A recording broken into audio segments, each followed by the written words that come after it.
Ake ngibingelele igama lami uXolo Mntana kaGwala ngiphuma kwiBhekuzizwe Media namhlanje ke selana ke endaweni yaseFrance eMvuzo High School ephase 5 la khona abantu ke beze kuEskom bezokhala uEskom ethi ufisa ukuthi ke akazothatha ama-transformers lana bathi ke abantu ke bayacela ukuthi uEskom bafisa ukuthi angasondela eduze kwabo khona ukuze kukhulunyiswane khona ukuze lolu daba lixazululeke njengamanje ke abantu ke balindele ke lana ke uEskom ukuthi uEskom ke azokhuluma nabo kodwa kezwakala ukuthi uEskom ke njengamanje uthi abalinde kancane ngoba usahlangene nomasipala lapha yana ke emahhovisini kakhona kaEskom ukuzokala ukuthi ke le ndaba ekwazi ukuxazulula ngoba abantu bakhala ngokuthi abangeke bakwazi ukuthi baphile ngaphandle kukagesi so ke wena ke hlala lana ke kwiBhekuzizwe Media naye uXolo Mntana kaGwala siyabonga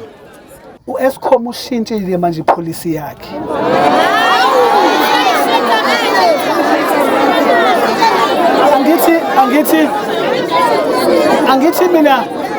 angithi mina ngizokhuluma ipolicy kaEskom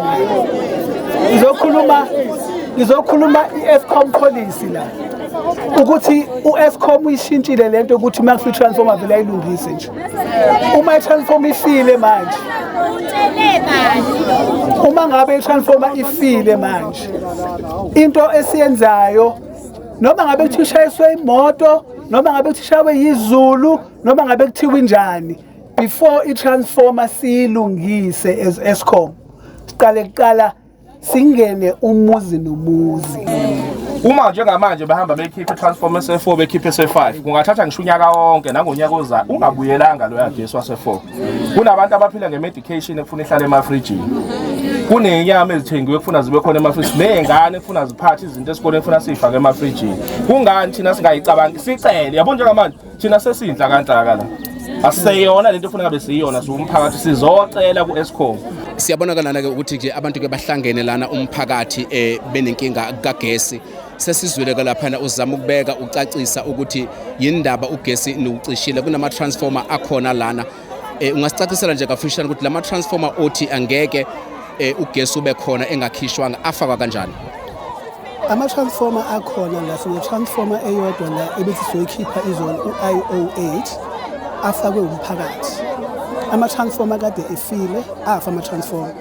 umphakathi wayifaka ama-transformer abo so Eskom wethu uzowakhipha izolo la bangabe sewakhipha ngenxa yomphakathi ungekho happy ngalo now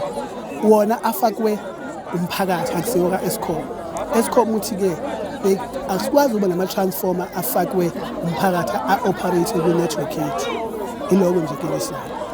manje ke ngicela ukubuza ke ukuthi mhlambe lama transformer uthi afakiwe sesingakanani isikhathi niboneni ukuthi kunama transformer engewona awaka Eskom ngoba cishe umphakathi unesikhalazo sokuthi why now indaba lento ingabanga mhlambe ukuthi the time efakwa nina intervene as uEskom nithi ngoba ningena kwi network yethu please don't install these transformers the reason why besingazi ukuthi asikwazi ukubona ukuthi ama-transformer afakiwe sikwazi ukubona uma ngabe sesize endaweni sithi sizosebenza sibone ukuthi transformer kune-transformer illegal efakwe kuleyo ndawo that is why nje ngithola ukuthi njengamanje siyawabona yonke ama-transformer afakiwe endaweni ey'ningi kodwa mbuza siwakhiphile komachibisa siwakhiphile so nala sizoyikhipha before ugesi ubuye endaweni manje ke njengoba ke umphakathi unalesi sikhalazo onaso njengoba uthi ke kusho ukuthi ugesi ngeke ubuye lama transformer engakhishwanga ingabe leyo nto leyo izobona umthelela muni emphakathini ngoba uyababona abantu bayakhalaza njengamanje ukuthi babolelwa izinto ezindlini kuningi abakubalile khona abantu abathatha ama medication so immediation izothini ke manje going forward sithi njengo-Eskom asizukwazi ukubuyisa ugesi endaweni until aze aphume ama-transformer awuzubuya ugesi until okade ngisho meeting lapha ukuthi ugesi awuzubuya until ama-transformer wonke kwi-area angekho right abathenge bona noma abalungise bona aphume kwimanxa sithi-ke sizolungisa ugesi uzobuya endaweni ingabe isizathu sengizokudedela nje isizathu esenza ukuthi baze bayifakele bona lama transformer what was the reason ngoba phela kusho ukuthi ayekhona then ke kusho ukuthi mhlambi bangasaviswa then base be decide ukuyifakela bona isizathu senza ukuthi baze bathathe isinqumo sokuyifakela mhlambi ngasisiza lapho i-transformer uma ngabe i-transformer ifile isuke ife ngoba ishayiswe mhlambi ishayiseke imoto mhlambi iqiniswe ukuthi kube nenkinga yani yezulu mhlawumbe ivele iqhume ngoba kunama illegal connections amaningi noma abantu ugesi abawuthengi ugcine baseso noma yini noma kanjani igcine se overloaded mase i-transformer iyagcina isiqhumile emva kalokho. So ayikho isolution esinayo ngaphandle kuphela awaphume mase sifake ama-Eskom kodwa before siwafake abantu fanele bakhokhe imali sibanika ama-temper notice ka-6,000 rand kodwa sithi ungakhokha u-2,000 rand enye imali uyoyikhokha mangabe sithenga ugesi. For example uma uthenga ngo-200 rand mhlawumbe kuthiwa kukhokha u-20 rand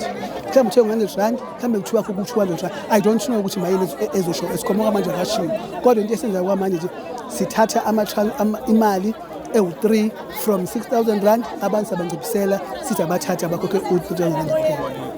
Going forward ke ithini ke isolution ukuthi nje ngeke nobuyisela ugesi lama-transformer la afakwe illegally engakhishwanga? Angeke ugesi ubuyise ama-transformer a-illegal lalawa abayikhandele bona engakhishwanga. Uma bewakhipha ke niyathembisa ukuthi mhlambi ngabe khona indlela enizokwenza ukuthi bawathola manje that's where they are supposed to pay? Into efuneka abayenze mabewakhipha bona ngokwabo umphakathi funeka wakhiphe bawalethe la-Eskom ngoba antshontshwe somewhere ngasingazikhona funeka bawakhiphe bawalethe ku-Eskom. Eskom athi noma thina sizowalanda endaweni mase sihambisa abashalo ka-Eskom